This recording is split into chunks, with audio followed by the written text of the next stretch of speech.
លោកឡុងបរិនដោយសារតែលោកឡុងបរិនអាចបន្ថែមបានអ្វីដែលវាមិនដើមលើកតាក់ទងទៅនឹងរឿងហិរញ្ញវត្ថុដោយសារតែបើយើងនិយាយពេលចំពោះមុខហ្នឹងគឺប្រជាពលរដ្ឋច្រើនបានខ្ចីលុយពីគ្រឹះស្ថានហិរញ្ញវត្ថុមកប្រើហើយស្ថាប័នខ្លះការស្រាវជ្រាវបរដ្ឋាភិបាលក៏ទំនងជានឹងលើកឡើងបញ្ហាទៅខាងថ្នាក់ដឹកនាំគាត់ដោះស្រាយមួយចំនួនទៀតគឺរឿងអ្នកដែលធ្វើការនៅក្នុងវិស័យកាត់ដេរសម្លៀកបំពាក់ទំនងជារដ្ឋាភិបាលបានជួយច្រើនតាក់ទងទៅនឹងរឿងការដំឡើងប្រាក់ឈ្នួលអីជាដើមប៉ុន្តែនៅពេលចំពោះមុខនេះនៅពេលដែលលោកគិតថានៅពេលដែលមូលដ្ឋានសេដ្ឋកិច្ចកម្ពុជាជួបលំបាកតើលោកគិតថាកម្ពុជានឹងគួរតែធ្វើអ្វីខ្លះទៅដើម្បីរក្សាភាពរឹងមាំរបស់ខ្លួនបាទខ្ញុំជឿជាក់ថាយើងមានទស្សនវិជ្ជាអំណោយផលច្រើនពីប្រទេសនៅជុំវិញខ្លួនទាំងអស់មិនថាប្រទេសចិនសហគមន៍អឺរ៉ុបនិងសហរដ្ឋអាមេរិកហើយការវិនិយោគមកពីក្រៅប្រទេសនេះគឺដើម្បីយើងជាឆក់យកឱកាសនេះពង្រឹងខ្លួនឯងពីព្រោះយុទ្ធសាស្ត្រយើងរយៈពេលវែងគឺការរស់នៅដោយខ្លួនឯងពឹងផ្អែកដោយខ្លួនឯងគឺតាមរយៈការពង្រឹងទៅលើការពង្រីកអាជីវកម្មខ្នាតទូចនិងខ្នាតមធ្យមហៅថា SME ការពង្រឹងផ្នែកអាជីវកម្មផ្នែក SME នឹងតើតើមានទស្សនវិជ្ជាអំណោយផលទៅលើការបញ្ចេញកម្ចីពីគ្រឹះស្ថានហិរញ្ញវត្ថុនេះគឺជាទស្សនវិជ្ជាល្អហើយខ្ញុំមានអារម្មណ៍សប្បាយរីករាយពេលដែលជួបជាមួយមិត្តភ័ក្តិមកពីសិង្ហបុរីមកពីម៉ាឡេអីទស្សនវិជ្ជាគេនៅខាងនោះគឺគេរៀនចប់គេត្រូវធ្វើការឲ្យក្រុមហ៊ុនប៉ុន្តែអ្នកនៅស្រុកខ្មែរគឺរៀនចប់ចង់រកស៊ីដោយខ្លួនឯងនេះបង្ហាញទស្សនវិជ្ជាផ្នែករកស៊ីនៅស្រុកខ្មែរគឺមានអំណោយផលខ្ពស់ដែលម្នាក់ៗគាត់អាចចង់រកស៊ីហើយនេះដែលជានិន្នាការល្អក្នុងការរីកចម្រើនពីប្រទេសកំពុងអភិវឌ្ឍទៅប្រទេសអភិវឌ្ឍក្នុងការឱកាសក្នុងការរកស៊ីដោយសារធនធានដើមអីផ្សេងៗគឺក្នុងលទ្ធភាពមួយដែលអាចធ្វើទៅបានការវិនិយោគមកពីប្រទេសចិនឬក៏ការវិនិយោគមកពីសហរដ្ឋអាមេរិកគឺជាទស្សនវិជ្ជាល្អ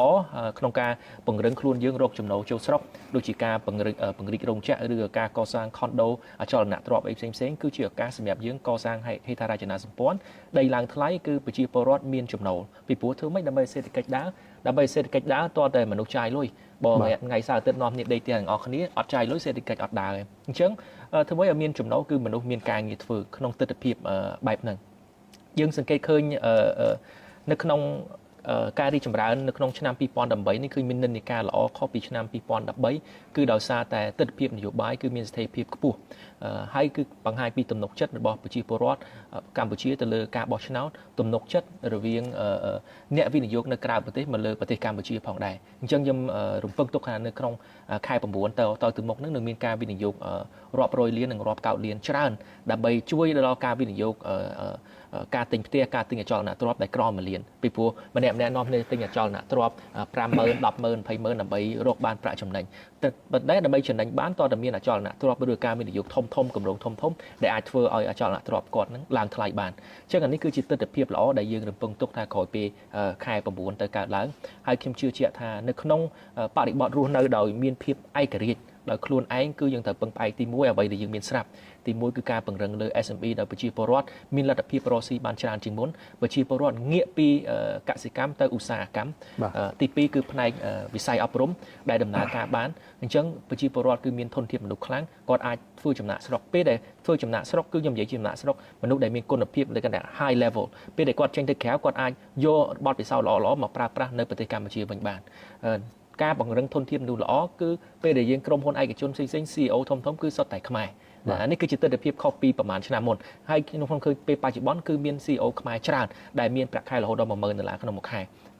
ទី3គឺផ្នែកទេសចរពីព្រោះយើងមានធនធានសម្បត្តិវប្បធម៌និងសម្បត្តិធម្មជាតិច្រើននេះហើយដែលជាអ្វីដែលមានស្រាប់យើងមិនបានចំណាយធនធានរាប់រយរាប់កោតលាន$ក្នុងការកែច្នៃអ្វីថ្មីគឺយើងប្រើប្រាស់របស់ដែលមានស្រាប់ឲ្យគេមករកយើងរកចំណូលបានពេលដែលពង្រឹងផ្នែកវិស័យទេសចរគេ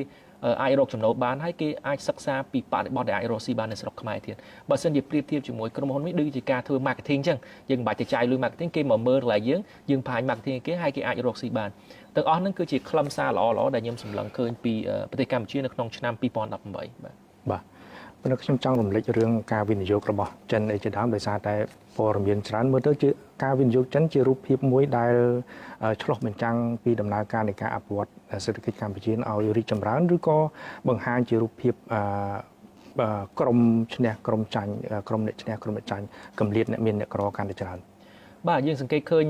ការវិនិយោគមកលើប្រទេសកម្ពុជាមិនតែស្រុកចិនហើយចិនមិនតែមកវិនិយោគស្រុកខ្មែរគឺវិនិយោគពីពេញប្រទេសលើពិភពលោកដោយសារគាត់អត្តចរិតជាអ្នករុស្ស៊ីអញ្ចឹងទីមួយយើងសង្កេតឃើញឱកាសល្អសម្រាប់យើងគឺការវិនិយោគទៅលើផ្នែកអចលនទ្រព្យសំណង់ការវិនិយោគទៅលើផ្នែកអចលនទ្រព្យសំណង់គឺវាជួយបានទៅដល់ការថយចុះនៃការនាំចេញផ្នែកវិញ្ញាណភ័ណ្ឌទៅសហគមន៍អឺរ៉ុបនិងសហរដ្ឋអាមេរិកការវិនិយោគរបស់ប្រទេសចិននេះគឺរកចំណូលបានមួយទៀតគឺផ្នែកបង់ពន្ធជូនរដ្ឋការរកចំណូលមួយទៀតគឺការងារធ្វើដល់ប្រជាពលរដ្ឋខ្មែរទន្ទឹមពេលហ្នឹងយើងទាំងអស់គ្នាត្រូវមានភាពវៃឆ្លាតក្នុងការវិនិយោគរបស់ប្រទេសចិនទៅលើប្រទេសកម្ពុជាតាមរយៈសិក្សានៅគំរូថ្មីដើម្បីគេធ្វើដើម្បីកសាងលទ្ធផលទាំងអស់ហ្នឹងគឺទៅជារបស់ខ្មែរវិញយើងសង្កេតឃើញប្រទេសចិនគឺជាប្រទេសមួយឆ្លាតនៅពេលដែលក្រុមហ៊ុនអាមេរិកក្រុមហ៊ុន Apple ទៅវិនិយោគនៅប្រទេសចិនគេមានកម្រិតរដ្ឋាភិបាលគឺត្រូវតែក្រុមហ៊ុនបច្ចេកវិទ្យារបស់អាមេរិកនិងសហគមន៍អឺរ៉ុបហ្នឹងត្រូវតែចែកម្លែកបច្ចេកវិទ្យាឲ្យរដ្ឋាភិបាលចិនអញ្ចឹងពេលហ្នឹងរដ្ឋាភិបាលចិនឬក៏ផ្នែកវិស័យឯកជនហ្នឹងគាត់អាចផលិតបានបច្ចេកវិទ្យាដោយខ្លួនឯងផ្ទាល់នេះគឺជាទស្សនវិជ្ជាអ្វីមួយដែលយើងចង់បាននៅការវិនិយោគប្រទេសចិននៅស្រុកខ្មែរនេះដែលអាចទាញប្រយោជន៍ដល់សេដ្ឋកិច្ចប្រទេសកម្ពុជាក្នុងរយៈពេលខ្លីហើយក្នុងរយៈពេលវែងផងដែរបាទបាទអញ្ចឹងអ្វីដែលកម្ពុជាកំពុងធ្វើហ្នឹងគឺប្រទេសកម្ពុជាកំពុងរៀបចំគោលនយោបាយមួយជំរុញឲ្យមានការទាក់ទាញវិនិយោគពីបរទេសដើម្បីបង្កើតការងារឬក៏គាត់កំពុងរៀបចំគោលនយោបាយមួយដែលឲ្យប្រជាពលរដ្ឋមានលុយពីថ្នាក់ក្រោមវិញខ្ញុំជឿជាក់ថាកត្តាទី1ដែលយើងត្រូវធ្វើគឺទាក់ទាញការវិនិយោគកម្រិតធំមកពីបរទេសមិនថាចិនឬក៏សហរដ្ឋអាមេរិកដើម្បីពង្រឹងលើផ្នែកហេដ្ឋារចនាសម្ព័ន្ធផ្នែកអចលនទ្រព្យនៅប្រទេសកម្ពុជាហ្នឹងឲ្យវាមានតម្លៃខ្ពស់ជាងមុនកាលណាមានតម្លៃខ្ពស់ជាងមុនយើងមិនបាច់និយាយច្រើនទេយើងគ្រាន់តែសង់ស្ពានមួយឬក៏ដាក់ខុនដូឬក៏ដាក់សំណង់មួយនៅក្នុងតំបន់កវាធ្វើឲ្យអ្នកនៅម្ដុំហ្នឹងគឺមានភាពអ៊ូអរមានការរកស៊ីមានអាជីវកម្មមនុស្សមានចំណូលមនុស្សមានការងារធ្វើមនុស្សអាចចាយលុយបានទេអញ្ចឹងបើសិនជាការវិនិយោគរាប់សិបកោតពីប្រទេសចិនឬក៏ប្រទេសអាមេរិកឬក៏សហគមន៍អឺរ៉ុបអីផ្សេងវាជួយឲ្យមានចរន្តផ្នែកសេដ្ឋកិច្ចឲ្យលុយដើរនៅក្នុងប្រទេសកម្ពុជាផងដែរនេះគឺជាខ្លឹមសារសំខាន់ដែលអាចញែកលុយទៅក្នុងវិស័យផ្សេងទៀតបាទលោកដិតពេញហុយដោយសារតែខ្ញុំចង់រំលឹករឿងគម្លាតអ្នកមានអ្នកក្រដោយសារតែកាលពីឆ្នាំ2007គឺមានការស្រាវជ្រាវថាគម្លាតអ្នកមានអ្នកក្រនៅកម្ពុជាហាក់ដូចជាធំនៅឡើយហើយដោយឡែកនាពេលចំពោះមុខនេះទាំងក្រសួងសេដ្ឋកិច្ចនិងហិរញ្ញវត្ថុនិងធនាគារពិភពលោកក៏បានចេញរបាយការណ៍មួយថាតម្រូវការរបស់ប្រជាពលរដ្ឋជាពិសេសនោះគឺ domestic consumption ការចំណាយរបស់ប្រជាពលរដ្ឋនឹងគឺបានចូលរួមចំណែកប្រមាណជា 80% ក្នុងទំហំសេដ្ឋកិច្ចហើយកំណើនរបស់ពួកគាត់នឹងគឺ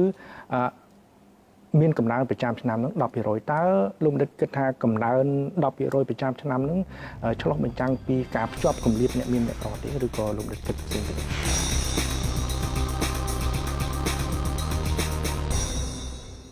នៅពេលដែលប្រជាជនមានលុយចាយតែពិតវាល្អទេហ្នឹងហើយគ្មានអីត្រូវខុសទេក្នុងន័យសេដ្ឋកិច្ចបាទហើយលុយហ្នឹងដូចថាបើសិនយើងគិតជានេះទៅទី1យើងថាមកពីវិស័យកាត់ដេរមួយដែលធ្វើឲ្យប្រាក់បៀវត្សគាត់កើនហ្នឹងបាទហើយវិស័យផ្សេងទៀតក៏វិស័យរដ្ឋក៏កើនដែរ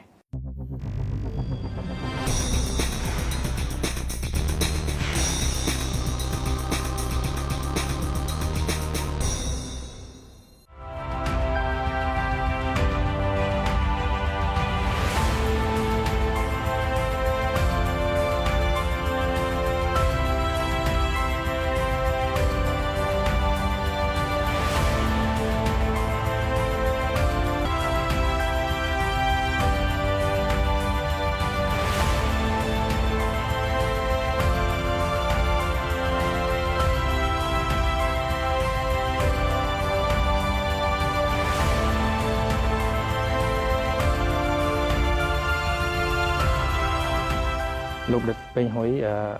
ដោយសារតែខ្ញុំចង់រំលឹករឿងគម្លាតអ្នកមានអ្នកក្រដោយសារតែកាលពីឆ្នាំ2007គឺមានការស្រាវជ្រាវថាគម្លាតអ្នកមានអ្នកក្រនៅកម្ពុជាហាក់ដូចជាធំនៅឡើយហើយដោយឡែកនាពេលចំពោះមុខនេះទាំងក្រសួងសេដ្ឋកិច្ចនិងហិរញ្ញវត្ថុនិងធនាគារពិភពលោកក៏បានចេញរបាយការណ៍មួយថាតម្រូវការរបស់ប្រជាពលរដ្ឋជាពិសេសនោះគឺdomestic consumption ការចំណាយរបស់ប្រជាពលរដ្ឋនឹងគឺបានចូលរួមចំណែកប្រមាណជា 80% ក្នុងទំហំសេដ្ឋកិច្ចហើយកំណើនរបស់ពួកគាត់នឹងគឺ មានកំណើនប្រចាំឆ្នាំហ្នឹង10%តើលោកបណ្ឌិតគិតថាកំណើន10%ប្រចាំឆ្នាំហ្នឹងឆ្លុះបញ្ចាំងពីការភ្ជាប់គម្លាតអ្នកមានអ្នកក្រទេឬក៏លោកបណ្ឌិតគិតផ្សេងពីនេះលោកស្ថានសំដៅ10%គឺកំណើនកំណើននៃ domestic consumption បាទdomestic consumption គឺជាចំណាយរបស់ប្រជាជនបាទដែលគាត់មានលុយបាទហើយសំណួរសួរថាគាត់បានលុយមកពីណាហ្នឹងហើយនៅពេលដែលប្រជាជនមានលុយចាយតែពិតវាល្អទេហ្នឹងហើយគ្មានអីត្រូវខុសទេក្នុងន័យសេដ្ឋកិច្ចបាទហើយលុយហ្នឹងដូចថាបើសិនយើងគិតជានេះទៅទី1យើងថាមកពីវិស័យកាត់ដេរមួយដែលធ្វើឲ្យប្រាក់បៀវត្សគាត់កើនហ្នឹងបាទហើយវិស័យផ្សេងទៀតក៏វិស័យរដ្ឋក៏កើនដែរហើយគាត់ក៏បានចំណូលផ្សេងទៀតដែរហើយអាហ្នឹងតាមពិតគឺគ្មានអីត្រូវនេះទេគឺល្អទេចំពោះសេដ្ឋកិច្ចប៉ុន្តែភ្ជាប់គម្លាតដែលអាចភ្ជាប់គម្លាតអ្នកមានអ្នកក្រឲ្យកាន់តែខិតជិតគ្នាទេចំពោះនៅពេលដែលគាត់មានលុយចាយច្រើនជាងមុនគម្លាតរវាងអ្នកមានអ្នកក្រគឺសំដៅទៅលើប្រាក់ចំណូលរបស់គាត់បាទបើសិនជាអ្នកមាននិងអ្នកក្រគាត់ឡើងកម្ពស់ប្រហែលគ្នាបែរតែគាត់អត់សូវមានគម្លាតទេបាទបើសិនជាអ្នកមានឡើងខ្ពស់ជាងអ្នកក្រគម្លាតកាន់តែកើនណាបើសិនជាអ្នកក្រកើនប្រាក់ចំណូលគាត់កើនជាភាគរយកើនជាងអ្នកមានបែរថាគម្លាតនឹងថយចុះបាទប៉ុន្តែបើយើងសិនជាមើលតួលេខទៅប្រហែលឆ្នាំចុងក្រោយនេះគម្លាតនឹងมันជាថយប្រហែលទេផែគ្នាដែរទេប៉ុន្តែអញ្ចឹងប៉ុន្តែបើសិនយើងមើលទស្សនវិជ្ជាជាក់ស្ដែងមើលទៅដូចឃើញកើនឡើងខ្ពស់យើងមើលប៉ុន្តែជាលេខអត់សូវខុសគ្នាទេហេតុអីគេថាអញ្ចឹងបើសិនជាអ្នកក្រគាត់មានប្រាក់ចំណូលក្នុងមួយខែថា$100ចុះរីឯអ្នកមានប្រាក់ចំណូល$1000បាទហើយឡើង10%ដូចគ្នាវាធំអញ្ចឹងអ្នកក្រក៏ឡើងពី100ទៅ110ឬឯអ្នកមានឡើងពី1000ទៅ1100ណាដែលយើងមើលឃើញជាលេខ10%ដូចគ្នាប៉ុន្តែជាចំនួនលុយចាក់ស្ដែងអ្នកក្រឡើងតែ$10ទេហើយអ្នកមានឡើងដល់ទៅ$90បាទដូច្នេះគម្លាតឃើញកើនពេលយើងមើលឃើញប៉ុន្តែតួលេខអត់ចេញមកអានេះដែលយើងត្រូវតែប្រុងប្រយ័ត្នបាទពេលយើងនិយាយចំពីតួលេខបាទលោកសវណ្ណាដោយសារតែទាំងលោកបរិននិងលោកពេញហ៊ុយបានលើកឡើងច្រើនលោកបរិនបានលើកឡើងពីអ្នកធ្វើការដូចជា CEO ខ្មែរយើងអាចទទួលបានប្រាក់ខែខ្ពស់ហើយអ្វីដែលលោកលើកនោះក៏ផ្សារភ្ជាប់ទៅនឹងការស្រាវជ្រាវច្រើនដែរថាប្រជាពលរដ្ឋយើងមានការងារធ្វើទទួលបានប្រាក់បៀវត្សច្រើនជាងមុនហើយអ្នកដែលបង្កើតមុខរបរវិញបើគិតជាមធ្យមប្រចាំឆ្នាំគឺតិចជាងអ្នកធ្វើការទេអ្នកនៅក្នុងពេលក្នុងឆ្នាំ2018នេះបើយោងតាមការស្រាវជ្រាវរបស់ World Bank ប្រចាំឆ្នាំ2018ហ្នឹងប៉ុន្តែខ្ញុំចង់ងាកទៅរឿងខាង finance ខាងការផ្ដល់កម្ចីនៅក្នុងវិស័យសហគ្រាសខ្នាតតូចនិងមធ្យមហើយនឹងវិស័យកសិកម្មហ្នឹងពេលចំពោះមុខហ្នឹងមាននិន្នាការបែបណាដែរបាទការផ្ដល់រញ្ញប្រទានការផ្ដល់អនុទានក្នុងវិស័យកសិកម្មតាមពិតវិស័យកសិកម្មគឺជាវិស័យមួយដ៏សំខាន់ហើយជាវិស័យមួយដែលជាគោលដៅរបស់វិស័យមីក្រូហិរញ្ញវត្ថុគឺយើងចង់ផ្ដល់សេវាកម្មជាពីអតីតកាលហ្នឹងគឺបានពីចាប់ដើមមកគឺផ្ដោតទៅលើសំខាន់ហ្មងគឺវិស័យកសិកម្មនេះឯងស្ទើរតែ50%នៅឆ្នាំ2004គឺកម្ចីអនុទានក្នុងវិស័យមីក្រូហិរញ្ញវត្ថុគឺផ្ដោតទៅលើវិស័យកសិកម្មប៉ុន្តែបាទតួលេខនេះបាទជើងលេខនេះបានធ្លាក់ចុះមកនៅត្រឹមតែ33%នៅឆ្នាំ2016នៅ25%ប៉ុណ្ណោះនៅក្នុងឆ្នាំ2017យើងបើយើងនិយាយពីផលបត្តិអនុទានផ្អែកទៅលើផ្ដល់ជូនទៅលើវិស័យកសិកម្មតាមពិតតួលេខនេះបើយើងពិនិត្យមើលទៅហាក់ដូចជាមានការថយចុះពីគោលដៅរបស់វិស័យមីក្រូហិរញ្ញវត្ថុទៅលើការគ្រប់គ្រងវិស័យកសិកម្មប៉ុន្តែបើយើងពិនិត្យមើលឲ្យស៊ីជម្រៅហើយដាក់វានៅក្នុងបរិបទនៃកំណើនសេដ្ឋកិច្ចកម្ពុជាផងយើងឃើញថាវិស័យកសិកម្មទោះបីជាមានចំណាយធំនៅក្នុងផលទុនក្នុងស្រុកសរុបក៏ដោយ GDP នឹងក៏ដោយក៏កំណើនរបស់វិស័យកសិកម្មហ្នឹងហាក់ដូចជាមិនមានកំណើនខ្ពស់ទេបើយើងនិយាយពីកំណើនវាជាលេខរាយទេបាននៅតែ2ទៅ3%ប៉ុណ្ណោះជាមធ្យមប្រចាំឆ្នាំអញ្ចឹងការងាកចេញការធ្វើបដកម្មសេវាហិរញ្ញវត្ថុការផ្ដល់អនុទាននេះវាជាការចាំបាច់ដើម្បីរក្សាកំណើននៅក្នុងវិស័យមីក្រូហិរញ្ញវត្ថុអានឹងជាការឆ្លើយតបប៉ុន្តែចំណុចពីរដែលលោក បុរិនបានលើកទី1គឺកម្ពុជាយើងប្រទេសកម្ពុជាយើងភាគច្រើនជាប្រទេសដែលសហដែលផ្ដោតទៅលើសហគ្រិនភាពបានហើយយើងក៏ជាអ្នករស់ស៊ីដែរជាប្រទេសដែលមានការរស់ស៊ីបើមិនរស់ស៊ីបើកមុខរបរលក់ដូរក៏យើងធ្វើកសិកម្មធ្វើស្រែធ្វើអីចឹងជាជាងយើងទៅធ្វើការដើម្បីរកប្រាក់ខែតាមពិតចំណុចនេះសំខាន់ណាព្រោះបើតាមការរកឃើញរបស់ធនាគារក្រុមអ្នកស្រាវជ្រាវរបស់ធនាគារពិភពលោកឃើញថាការផ្ដល់ការទទួលបានសេវាអនុទានខ្នាតតូច micro credit នេះគឺបានន័យថាយើងបានជំរុញការបង្កើតមុខរបរការពង្រីកបង្កើតមុខរបរហ្នឹងរហូតដល់ទៅ6%បើយើងធៀបជាមួយនឹងអ្នកដែលមិនទទួលបានសេវាអនុទានខ្នាតតូចហើយក្នុងនោះបើយើងពិនិត្យមើលទៅលើការចំណាយរបស់ពលរដ្ឋកម្ពុជានៅក្នុងស្រុកដែលលោកសិដ្ឋាបានលើកឡើងថា domestic consumption ហ្នឹងមានកំណើនកើនឡើងដោយបានទទួល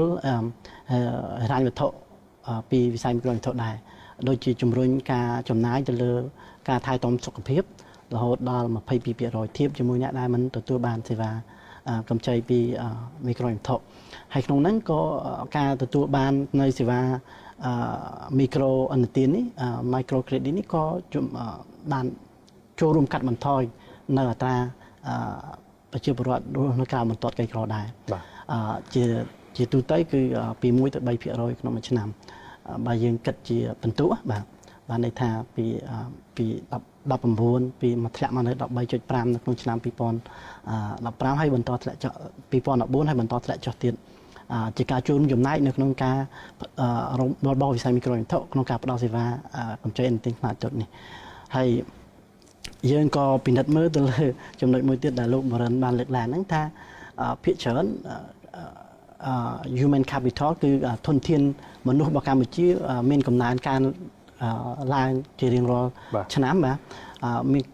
រឿងមួយដែលយើងគួរកត់សម្គាល់គឺថានៅក្នុងវិស័យមីក្រូហិរញ្ញវត្ថុនេះជាពិសេសថ្នាក់ដឹកនាំកម្ពុជានៅក្នុងគ្រឹះស្ថានមីក្រូហិរញ្ញវត្ថុភាគច្រើនជាជនជាតិខ្មែរបានន័យថាបន្ទាប់ពីយើងទទួលបាននៅចំណេះដឹងបទពិសោធន៍ហើយនឹងការដឹកនាំពីបរទេសមកឥឡូវនេះកម្ពុជាយើងមានសមត្ថភាពគ្រប់គ្រាន់ក្នុងការដឹកនាំហើយនឹងគ្រប់គ្រងស្ថាប័នខ្នាតធំដូចជាគ្រឹះស្ថានមីក្រូហិរញ្ញវត្ថុនាំមុខមួយចំនួនធំ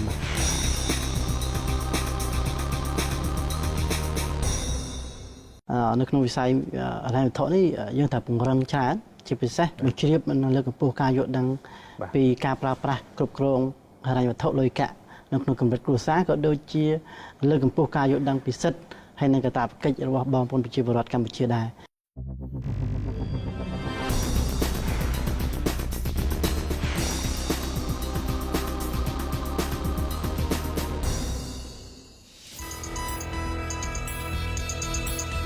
លោកដិតពេញហួយដោយសារតែយើងជិតអស់ម៉ោងហើយខ្ញុំចង់មកសុំខ្លីហើយតាក់ទងទៅនឹងរឿងបើយើងពិនិត្យមើលខ្នងបង្អែកនៃការរកចំណូលរបស់ប្រជាពលរដ្ឋតើកម្ពុជាប្រជាពលរដ្ឋខ្លួនឯងបើសិនជាយើងមើលក្នុងក្រុមយុវជនប្រកាសជាគាត់ចង់បានការងារធ្វើហើយយុវជនខ្លះក៏គាត់ទៅចំណាក់ស្រុកហើយយុវជនខ្លះក៏មកប្រកបអាជីវកម្មដោយលោកដែរលោកបរិនលើកឡើងប៉ុន្តែនៅពេលចំពោះមុខនឹងយើងគិតថាក្រមយុវជនដែលចង់ធ្វើរកការងារធ្វើឬក៏បង្កើតមុខរបរឬក៏ចំណាក់ស្រុកនឹងយើងគិតថាអ្វីទៅដែលយើងអាចធ្វើបានទៅពេលចំពោះមុខនេះដែលគិតថាក្នុងន័យបង្កើនផលិតភាពនិងភាពគួរប្រជែងអ្នកដែលបង្កើតមុខរបរខ្លួនឯងធ្វើជាពិសេសអ្នកដែលមានលុយហើយកម្រិតខ្ពស់ហើយបាទអ្នកដែលធ្វើការឲ្យគេមធ្យមអ្នកដែលធ្វើចំណាក់ស្រុកគឺអ្នកក្របាទជាទូទៅបើជាចែកទៅមាន3ប្រភេទអញ្ចឹងដើម្បីងាយស្រួលបាទហើយដើម្បីឲ្យមានលោកសិដ្ឋាបានសួរថាធ្វើម៉េចដើម្បីឲ្យការប្រកួតប្រជែងយើងមានការប្រកួតប្រជែងដើម្បីមានការប្រកួតប្រជែងក្នុងន័យសេដ្ឋកិច្ចទាំងមូលគឺទីថ្មិចឲ្យមនុស្សម្នាក់គាត់ធ្វើការប្រកបដោយផលិតភាពបាទផលិតភាពបានន័យថាគាត់រកចំណូលបានច្រើនសូម្បីបើគាត់ធ្វើការឲ្យគេធ្វើម៉េចឲ្យបានរលួយបានច្រើនបើគាត់បង្កើតក្រុមហ៊ុនខ្លួនឯងធ្វើឲ្យគាត់ចំណេញបានច្រើនធ្វើចំណាក់ស្រុកក៏បានធ្វើឲ្យគាត់ជា skill labor កុំទៅធ្វើការជាលក្ខណៈកម្មករអីចឹងអញ្ចឹងវាច្រោះមកវិញថាវិស័យអប់រំយើងតើយើងអាចបន្តទុនធានមនុស្សបានចឹងដែរអត់អញ្ចឹងថាអានោះ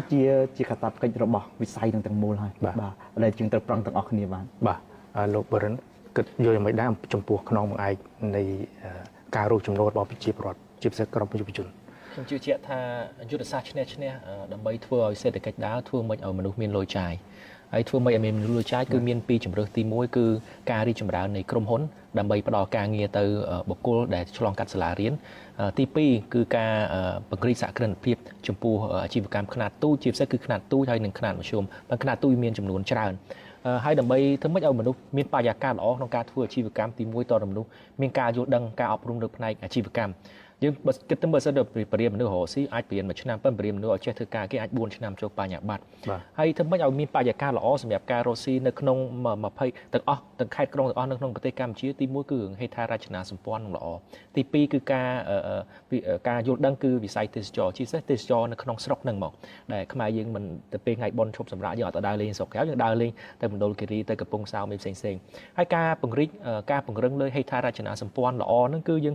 ត្រូវការពឹងផ្អែកទៅលើការវិនិយោគមកពីបរទេសយើងឧទាហរណ៍ដូចជាផ្លូវជាតិលេខ3និងផ្លូវជាតិលេខ4ពេលដែលមានការវិនិយោគមកពីបរទេសច្រើនអញ្ចឹងនៅក្នុងតំបន់ហ្នឹងគឺមានការរកស៊ីគឺមានភាពងាយស្រួលហ្នឹងមនុស្សឆក់យកឱកាសយកដល់ខ្លួនឯងហ្នឹងមកអញ្ចឹងពេលដែលយើងឆ្លើយតបទៅលើការពង្រីកសហគ្រិនភាពខ្នាតទូចនិងខ្នាតមធ្យមពេលមនុស្សដែលអាចរស់បាននៅខ្លួនឯងហ្នឹងមនុស្សចាយលុយធ្វើឲ្យដើរនៅក្នុងវិស័យផ្សេងៗអញ្ចឹងជាលទ្ធផលគឺយើងអាចជាសេដ្ឋកិច្ចមួយដែលពឹងផ្អែកទៅលើប្រជាពលរដ្ឋនៅក្នុងស្រុកដូចជាប្រទេសថៃបើសិនជាយើងធ្វើការឲ្យគេក៏បានលុយប៉ុន្តែបើសិនតែយើងអត់ចង់ធ្វើការឲ្យគេប៉ុន្តែយើងលក់តែសាច់ក្រអាំងឬក៏មាន់អាំងមួយតេះទូចមួយក៏រស់បានក្នុងមួយខែដ៏មានភាពងាយស្រួលខ្លាំងមែនទែននៅក្នុងប្រទេសកម្ពុជាដោយសារតែមានសហគ្រិនភាពខ្នាតទូចនឹងមានចំនួនតិចអញ្ចឹងហើយបើអ្នកវិនិយោគអ្នកដែលភ្ញៀវទេសចរមកពីក្រៅដែលខ្ញុំធ្វើ survey នេះគាត់ថាតំណែងនៅស្រុកខ្មែរមហូបវិញថ្លៃជាងនៅស្រុកក្រៅថ្លៃជាងនៅសិង្ហបុរីទៀតនេះដោយសារតែការប្រកួតប្រជែងឬក៏ចំនួនអ្នកលក់ដូរផ្នែកសហគ្រិនភាពផ្នែកទូចហ្នឹងវាមានចំនួនតិចអញ្ចឹងធ្វើអ្នកលក់មួយគាត់លក់ថ្លៃប៉ុន្តែមានចំនួនច្រើនហ្នឹងទៅម្នាក់គឺអាចចំណេញបានទាំងអស់គ្នាគាត់អាចលក់បានតិចជាងមុនចំណេញតិចជាងមុនប៉ុន្តែគាត់លក់បានចំនួនច្រើនតែទីភ្ញៀវទេសចរមកបានចំនួនច្រើនអញ្ចឹងអានេះខ្ញុំគិតថាជាគោលនយោបាយឈ្នះដើម្បីឲ្យសេដ្ឋកិច្ចដើរមនុស្សមានការចាយលុយច្រើនយើងមិនពឹងផ្អែកទៅលើការវិនិយោគទៅលើប្រទេសណាមួយគឺរស់បានដោយខ្លួនឯងបាទខ្ញុំសូមអាម៉ាត់ទៅលោកសវណ្ណា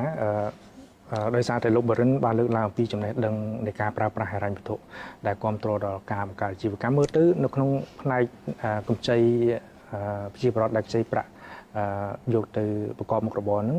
គាត់យល់ដឹងបែបណាដែរនៅនៃការរយៈពេលមធ្យមនោះបាទក្នុងរយៈពេលខ្លីនៅតែមធ្យមអាចដល់វែងផងបានន័យថានៅក្នុងវិស័យ